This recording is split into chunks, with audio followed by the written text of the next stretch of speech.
Okay, the time is 2 p.m. and I'm going to call the Tuesday, May 28th, 2024 regular council meeting to order and begin with a land acknowledgement that the city of Fort Saskatchewan is located within Treaty 6 territory and Métis Nation of Alberta District 11.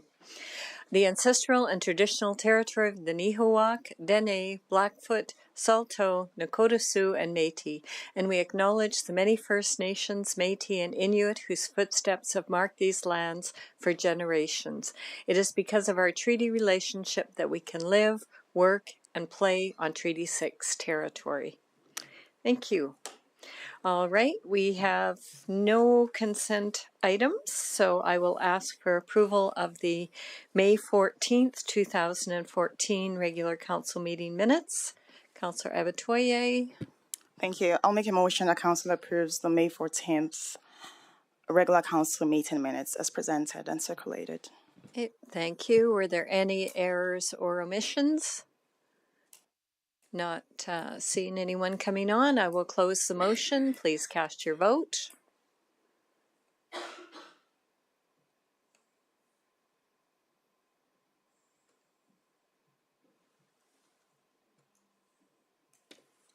Okay. Mine's not working either. Oh, okay.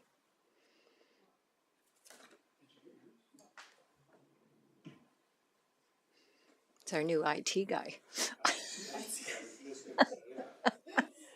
And that is carried unanimously. Thank you.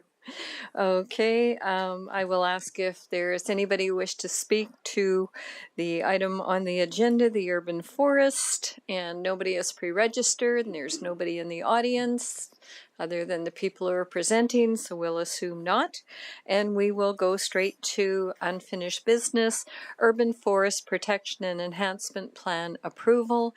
Brianna Kelly, Janelle Hart, Camille Lefrancois, come on down.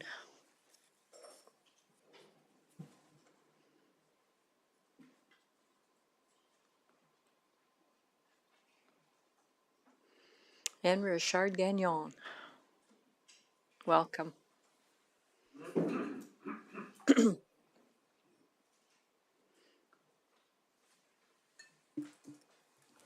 All right, good afternoon, Your Worship and members of City Council. My name is Brenna Kelly. I'm the project coordinator for the Public Works Department.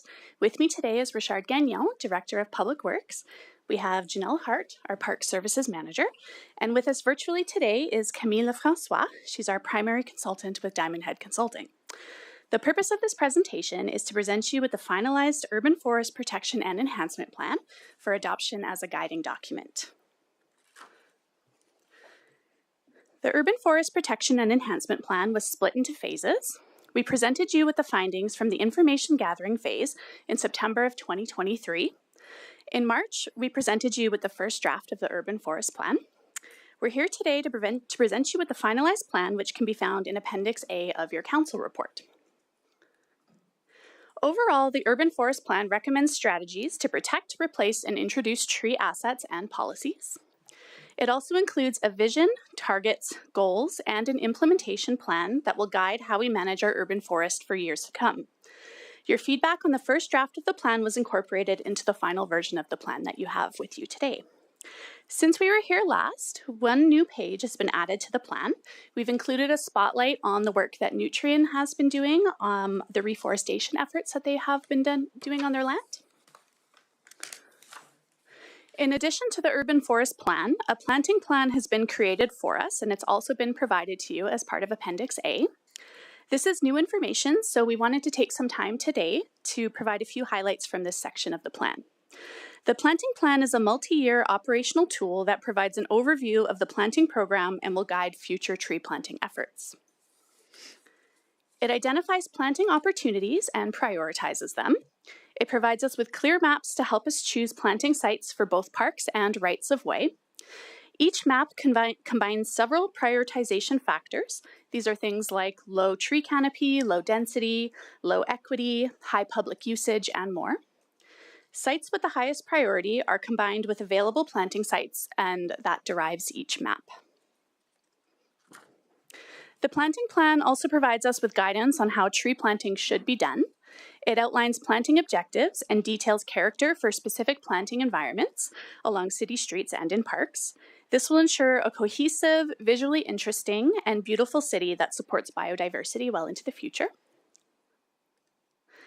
The plan provides us with technical guidance for planting site preparation by recommending things like minimum soil volumes and other factors to ensure future success of all of our planting initiatives.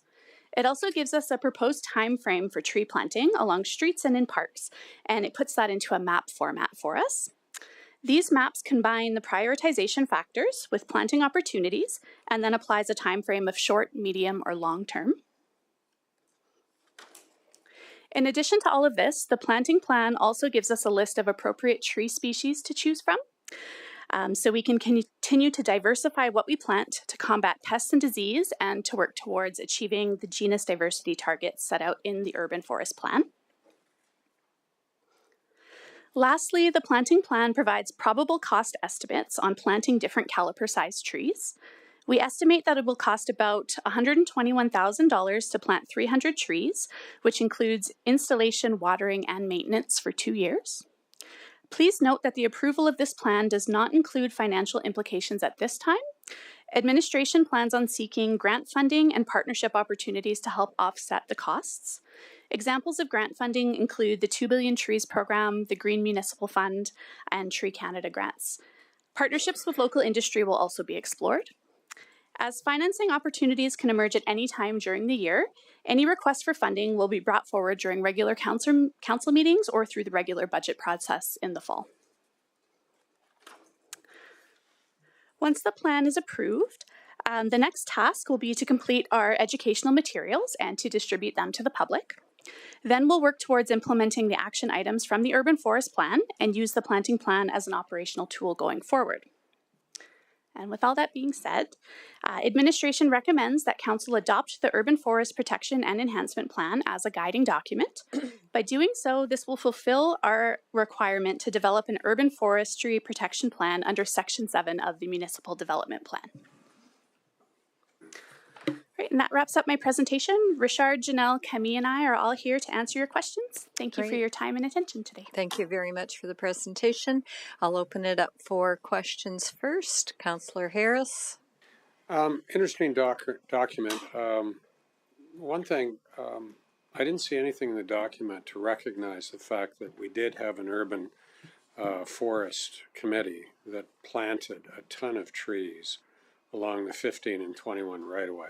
Now, respecting the fact that none of you were around at the day, that ultimately has been a very significant success story. And I see the thing about Sherrod Agro, whatever it is, and what they're doing on their gyp stacks and that sort of stuff. But there was no reference anywhere in the document about what that group did back in the early 2000s. Was that just an oversight? I think I mentioned it back in when you first brought it up, and there was no reference at all. Or did I just miss it? Your worship, to Councillor Harris, I will take this one. And thank you for your question. I recall seeing signs around trails recognizing a urban forest, and that was about 25 years ago when some of the initiatives were done. And unfortunately, no, we did not capture this into the plan. I don't believe the committee still is active. No. So, no, it was not captured in the plan. No, and the only reason I make this reference is because if you were to go back to the early 2000s and sit at the intersection of 15 and 21 on the residential side and the south side, it was just grass. Now there's some naturalization going on there, but when you look at that, you cannot see the highway. You cannot see Home Depot. You cannot see anything in the commercial area. And so I would have thought that there would have been some acknowledgement of the fact that that was the first iteration of urban forest.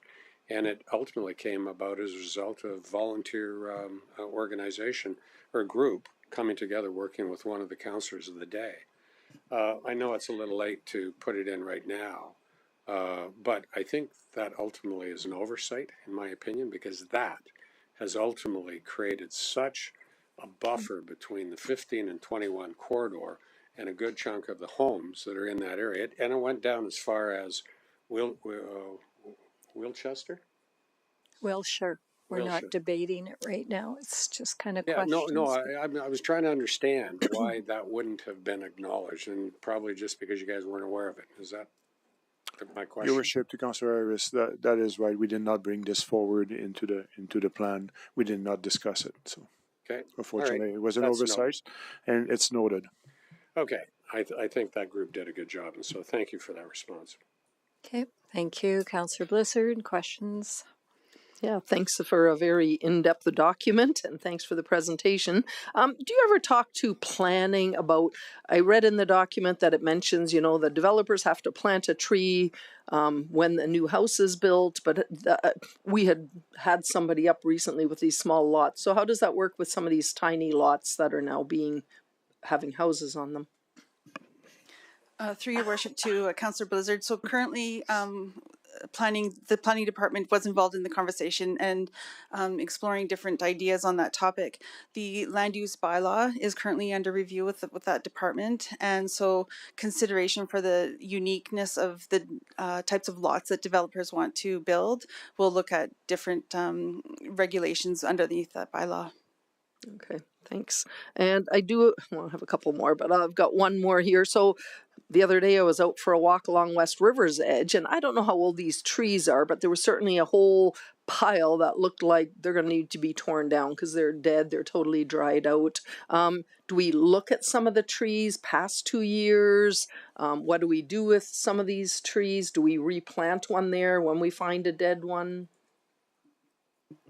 Through your worship to Councillor Blizzard, was that in the park area specifically, or in the wild? So it was on the south side of the pond on the hill, and there was a whole pile planted on the hill. It might have been a different, not city planting, but Yeah, so with those plantings there, under this program, we'll look at the tree replacement. So anything that we had an unsuccess with, we would go back and try to reforest and revegetate that area. It's also nice to kind of leave some of the dead ones because it does create habitat for the animals and, degradation of the tree to, nutrient the land. So, yeah, but we would replace them. Yeah. okay. I have one more, but you can come around second round if Okay. you Councillor Kelly? Thank you. Good afternoon, and I thought the report was excellent, so thank you. Some questions. The study itself referenced quite a few comments and significance placed upon soil quality and a minimum depth for. I don't think we have any part of Fort Saskatchewan that meets that suggested minimum depth for topsoil, do we? Through your worship to Councillor Kelly, no, you're correct. And maybe this will come as part of the implementation, but when I read stuff like that, I think that it's important. So don't misunderstand me, but it would be nice to take that information and adapt it into how we're going to make that work in our community. And I'll leave it at that. I'm not being critical, even though I might sound like I am. It's not my intent. I've got multiple questions, but I'll stop at two. I'll give you an easy one. Elm tree waste handling. I didn't see reference to that in the report, and if there was, I missed it. Are you contemplating some sort of plan to handle elm tree waste going forward? Through your worship to Councillor Kelly, we currently have a plan in place, and so we work in partnership with the provincial government on the Stop DED program. Currently, if there is elm tree waste, we bury it or burn it, and so currently with the burning restrictions, we would bury a diseased tree if there was a situation that arose. May I continue? Just as a follow-up to that. 3 or 4 years ago, I became aware through my wife, actually, of a couple in Fort Saskatchewan that knocked down an elm tree, and they were busy advertising on social media in the community if anybody wanted parts of that for woodworking. I got a hold of them and said, no, you can't do that. But what do we have in place for private trees that get knocked down? Does the city bury those as well? Through your worship to Councillor Kelly, no, we would. if there was it's subjective. So if there was a small, like a truck, like an F-150 truckload of tree branches that needed to come down for a specific reason, we could help that that homeowner dispose of that. There is a place within Edmonton that will take that type of material. Our transfer station doesn't currently have that, but that's only because we aren't in the need of that within the city. More community education is definitely the way to go with that. And I would agree. Thank you. Excuse me. Okay, I'm next in the speaking order. So within this plan, I guess the question that I have is for some of the trees that are, I'm going to say, aging out, and subjected to damage through wind and stuff like that. So does this talk about, the assessment of the trees and potentially actually removing and replacing? To your worship, part of the action plan is to identify tree value and tree worth. So for instance, on 100th Avenue, we did a tree assessment to value some of those trees in the upwards of $50,000 per tree. And so part of that investment also looks at the remaining life cycle of that tree, life expectancy.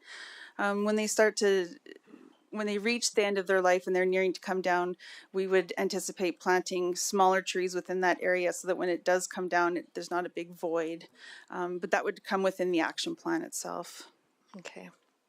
Okay, thanks. Councillor Blizzard? Just one, I don't know if it's question or in the past they've had, and I can't remember what organization, what business, TD Shell, somebody did plantings, I think once a year, saplings, which are a lot cheaper, right? They're only, I don't know what they are now. They used to be pennies, they're probably $1 or $2. Is there still maybe value in that? And are those areas where they planted, did a lot of them survive? Through your worship to Councillor Blizzard, yes, it was a very successful program. So there was upwards of 10,000 saplings that were planted down in West River's Edge. Those are all the pine trees that you see. A very successful program, and that is a program that we still are partnered with. In the fall, we work with TD Canada, and they provide trees and we plant them. So that would be the same kind of program. Okay, yeah. Okay, I just hadn't heard about it because I remember being at a planting once. Maybe it was previous council I was on, but I do remember that, so that's still going on. Mm-hmm. Great, thank you. Okay, Councillor Harris. On page 72 under strategy 5, there's a statement that consider developing a city policy to determine when and how notifications to Indigenous communities and organizations is conducted and land breaking ceremonies should be held prior to breaking ground or tree removals. What does that mean? Through your worship to Councillor Harris, so just working with the Indigenous Society, Indigenous groups, just to work within their practices and just being in partnership of new developments or new projects that we're working on as a city. Currently, we don't have anything in the plan, just within building our relationships right now, and so in the future, it's just something to consider. So are we contemplating the fact that anytime we do a new development with a developer that we would do an Indigenous consultation on it? In our annexed area, for example, is that kind of what you're anticipating there? Not within this plan itself. This would be more just directed towards the tree ceremonies or tree plantings, larger projects in that sense. I think development would be a completely different. Okay, so you're getting at, so if the city undertakes a project and we're looking at the significance of tree planting to that. Yes. Like if we're doing work on the highway with the highway widening project, if that ever gets going. Correct, yeah. That's kind of what you're talking about? Okay. That would be the level. All right, thanks for the clarification, because when I read, or tree removals, so we're talking about our trees, city tree removals. Okay. Okay, thank you. Councillor Kelly. It's my second round. Okay, that's fine. Thank you. I was sleeping here. I thought Councillor Abatoya was still for first round, but that's okay. I'll wing it, Mayor Catcher, and it's my fault. How many trees would we need to plant per annum for how long to meet our canopy goal or our coverage goal for the current City of Fort Saskatchewan urban area? Do you have an estimate of that? And if you don't, that's fine, because really what I'm driving at is how many years the current plan will it take to get us to the goal?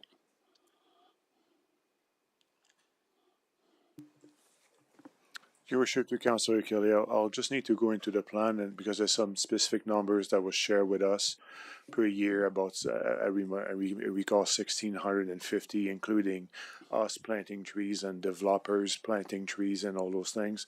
And for us, the city, to look at our parks and our highways and looking at about 300 a year over a certain period of time. So that was an average for what I recall from the plan here. Janelle, did you want to weigh in?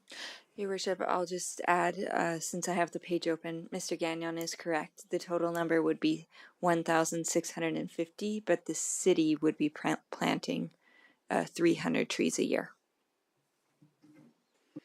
So it's anticipated that the developers will be planting 1,200 trees per year in round numbers?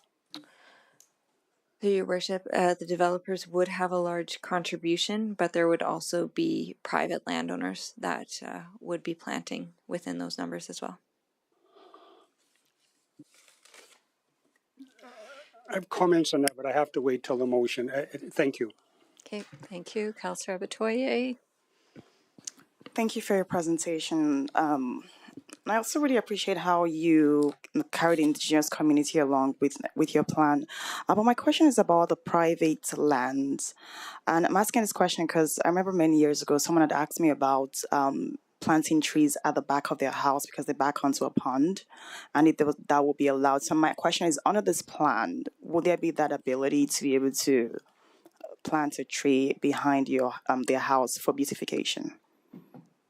So through your worship to Councillor Abatoye, that's something we could take into consideration as part of the densification of some of our more open areas that don't currently have a lot of planting. We would take advantage of that area.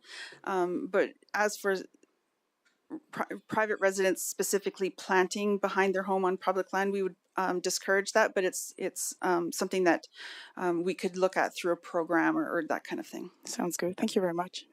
Okay, thank you. Councillor Kelly. Thank you. And I'll come back to something I've discussed, I think, in council at the prior meeting when this subject was in front of us. You alluded to the TD program, and I think you said 10,000 coniferous type seedlings that were planted in the city, which is great. I'm referring specifically to the roughly football-sized planting of trees across the parking lot from the West Rivers Edge Pavilion, and you would drive past it on the way down to the boat launch. It's done very well. I think it has. So, but I don't understand why we wouldn't, because those trees I think now are perfect for resettling, why we wouldn't get a tree spade and go in and move them and put them to better work. Because the way they sit now, the way I see it, half of them or more are going to die through competition in the next decade or two. Through your worship to Councillor Kelly, yeah, that's correct. They do die through competition, and that's why there's such a large volume that's typically planted, because there is that, kind of race to success. Under that agreement under that program of planting those trees, Tree Canada or TD Canada specifically said that we were not able to thin out or transplant any of those trees for a specific period of time. And we're currently coming up to that point in time in the next year or two where we could potentially look at doing something like that. So we could potentially look at something like that translate to we will definitely look at something like that? I wouldn't go that far, no. It would take a council motion? Mr. Gagnon. Your worship, to Councillor Kelly, I mean, we'll have to discuss this in terms of service level and what we have, inventory and cost as well, and debate what's the best way of looking at all this, because a tree that is moved has to be also maintained, and there's a cost to moving a tree. Like, there's a cost to everything, we know that. So we have to put this in that perspective. And if that tree also fits within what we want to do in the area we're planting. So if it's a fit and then we see that there's a cost saving measure and then it makes sense to us, we can do that. I mean, we can look at this easily as a typical operating activity that we do. But at this time, to commit that this is like the face of those trees, I mean, we need to have a bit of discussion here on this, and also understanding from me what's the cost of taking a tree out, replanting it, and maintaining it, and how does that differ to planting new trees in a different way? So, if that makes sense to you. And it absolutely does. I wasn't suggesting by my comment that you would, of course, go transplant those trees. I was suggesting that, of course, you would look at the option. And as long as I'm getting the affirmative on that, I'm quite happy. Thank you.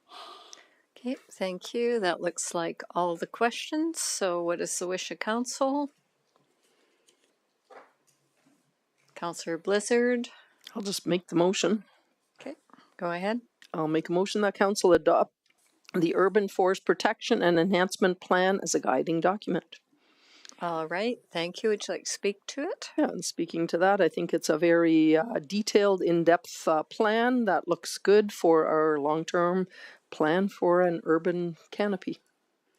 Great, thank you. It's open for discussion and debate. Councillor Kelly. Thank you. I support wholeheartedly efforts to improve and enhance the tree canopy and greenery in Fort Saskatchewan.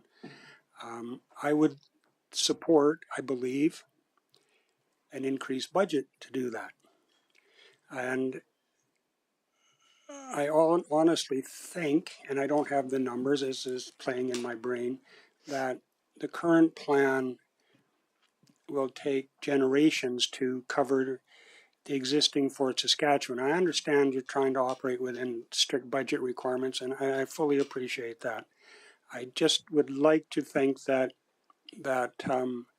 council would make this a priority, or a bit more of a priority going forward, and we would see increased resources levered in this direction, and perhaps we can see some of that at this next budget cycle, although it's going to be a tough one. Because this is an investment that takes 20 to 30 years to materialize. It doesn't happen overnight. And if we don't start now, my grandchildren won't see the results, and that concerns me. So wholeheartedly support it, and in fact would probably support a much larger budget to achieve the goals. Thank you. Okay, thank you. Councillor Macon. Thank you. Thank you for bringing forward this plan today. As was previously stated, it was excellent, and I appreciated all the information in it.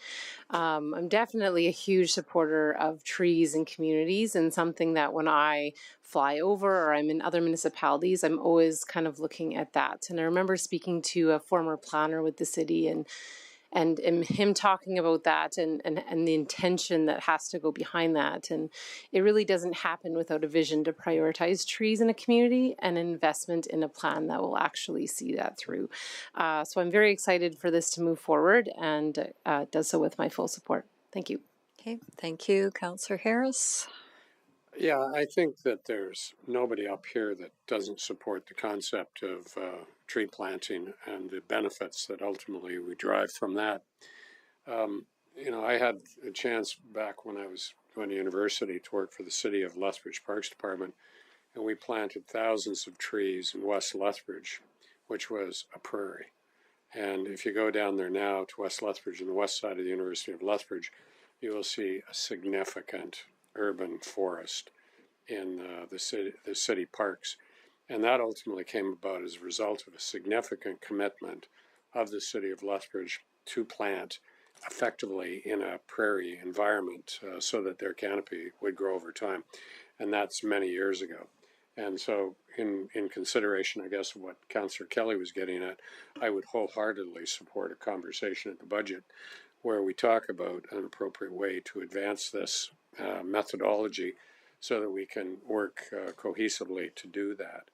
I think it makes a lot of sense, and I think that this is a guiding document that will help us get there. And if we resource it properly, notwithstanding the fact that it will be a challenging budget now and into the future, I think we need to do it. Walking through West River's Edge, you were talking about West River's Edge, Councillor Blizzard. The trees that have been planted along the trail, they're great. And that provides a nice buffer between the river valley or the river canopy and ultimately the area where there was gravel extraction.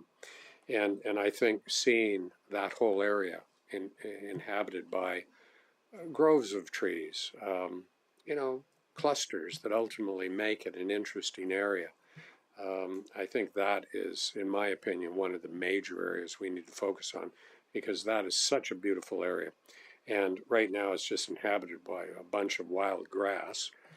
Quite frankly, I'd like to see that knocked down occasionally so that it's not a fire hazard. But I think that is ultimately an area that ultimately we can strive to make major investment over in the next 10, 15 years. And that will pay dividends well into the future. So I support the plan, and I will vote in support of it. Okay, thank you. I'm next in the speaking order. So first of all, I got a question first that just dawned on me. I was driving over the bridge the other day, and on the Fort Centre lands, are they planting birch trees down there? Do you know which kind of trees? It looked like birch. Yeah, they will be part of the Fort Centre Park plan. And there's also some that were existing from years past, about 10 or 15 years ago. They did a project of planting birch trees down there. Okay, and they'll be responsible for them for the next couple of years? Yes. Okay. Okay. Yeah, I support the plan. I think over the years, the city's done a really good job. I remember at one point in time when the city actually was taking our federal gas tax money, and we actually, I think it was a 5-year plan, wasn't it? And that was where we were putting the money in towards planting the trees at West River's Edge. I remember one budget that somebody actually moved to try and have it removed, but I think it actually stayed in, which was a good thing. And I think this is just a reconfirmation about the value of the trees in Fort Saskatchewan and how much people do value ensuring that we've got tree canopy. And I know that's one thing when I look out my window at City Hall, you just look at City Hall or downtown and it's got a beautiful canopy. But there is value in them, and I would support that program again. So thank you. Okay, Councillor Noyan. Yeah, I do agree. There is a lot of value in trees, especially when they get chopped up for firewood. But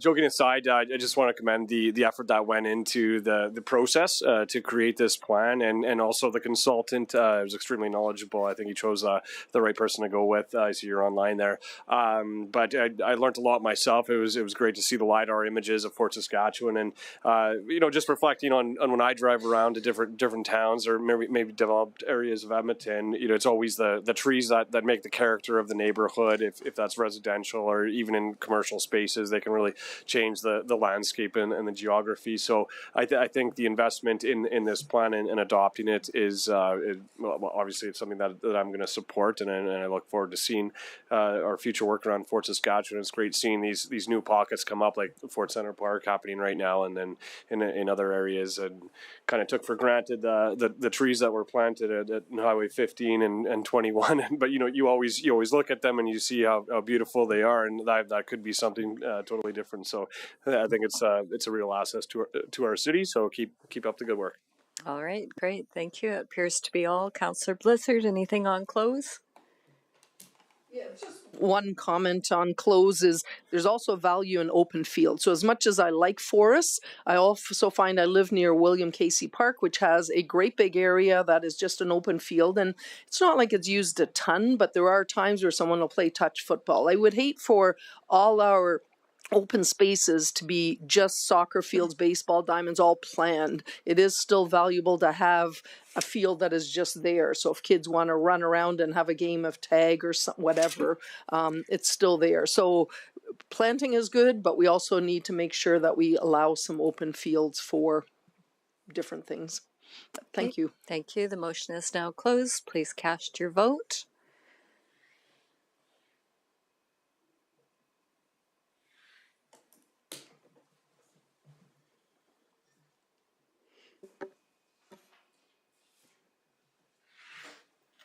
I did it.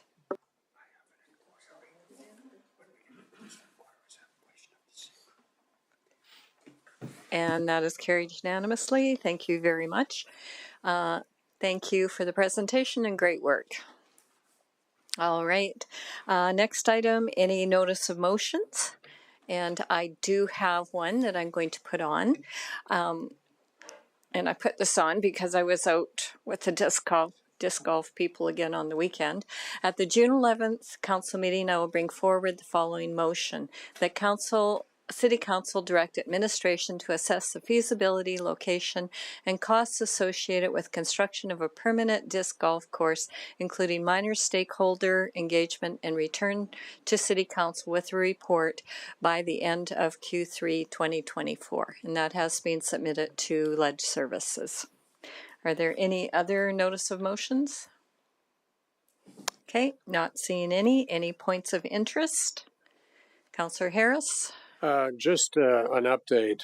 The Arrow Utilities, formerly the Alberta Capital Region Wastewater Commission, had a 2-day strategic planning retreat a week ago, at which time we had a very fulsome discussion about all of the things that ultimately I think were reported to in the presentation of the general manager and of the chair not too long ago.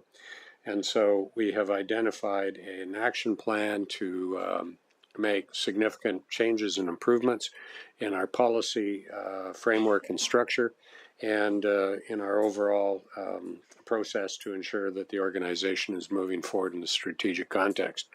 So I'm the chair of the Governance and HR Committee, and so I'm leading up the charge to look at all of the current policies that are on the books of the Arrow Utilities, to determine where we can bring about effective and structural change in all of our operating policies and attendant to that, the procedures. We'll be looking at all of the financial elements as well, and so there's another subcommittee that's dealing with that. And so we'll be able to report in terms of as we're making progress going forward. So that process has started, and in relation to a number of comments that have been received from a number of members over the last 6-8 months, Arrow Utilities is moving forward. Significant progress is taking place with the Train 4 project, and if you go to the website, you'll be able to take a look at an aerial drone footage of the significant size of that particular project. So work is taking place in that regard, and it is a very significant construction project.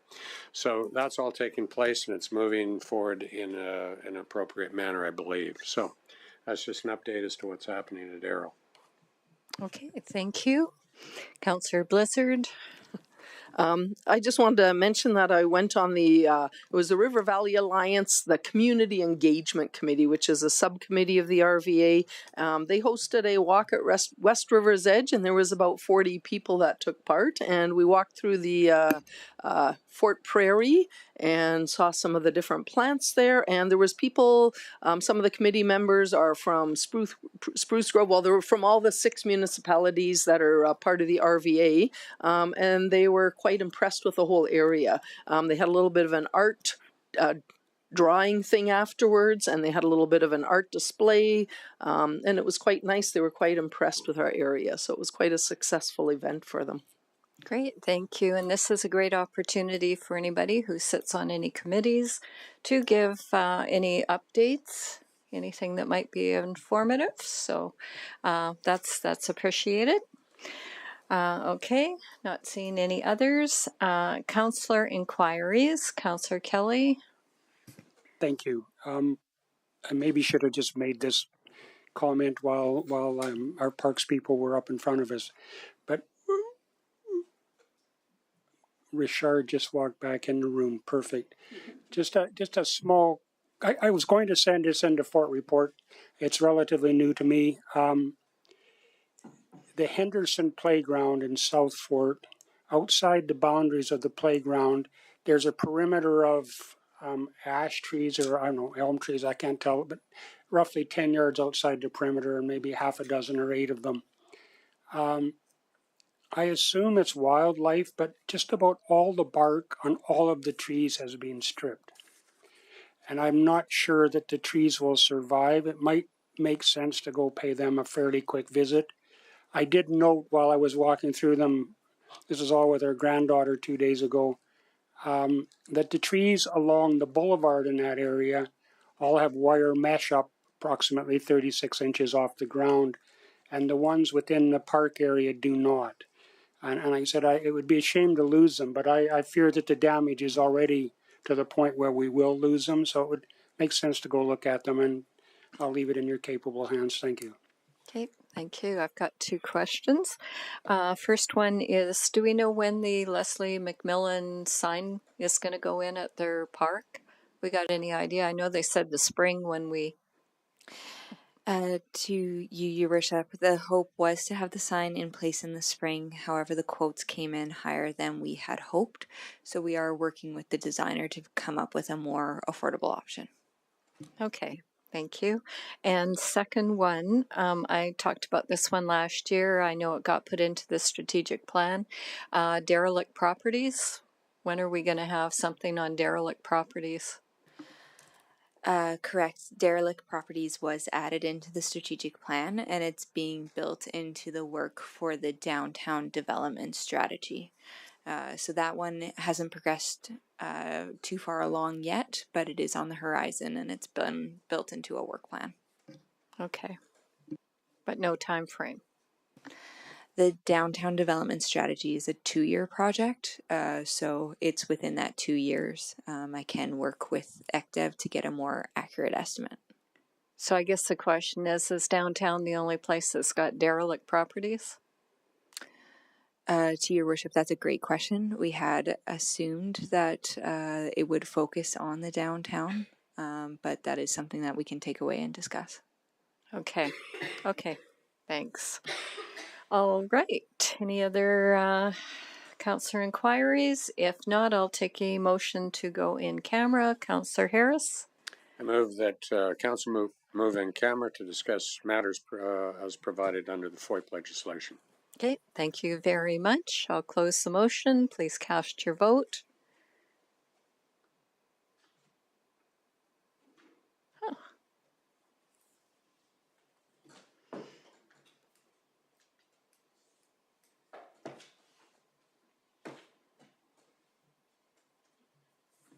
And that is carried unanimously. So we will now go to in camera. Thank you.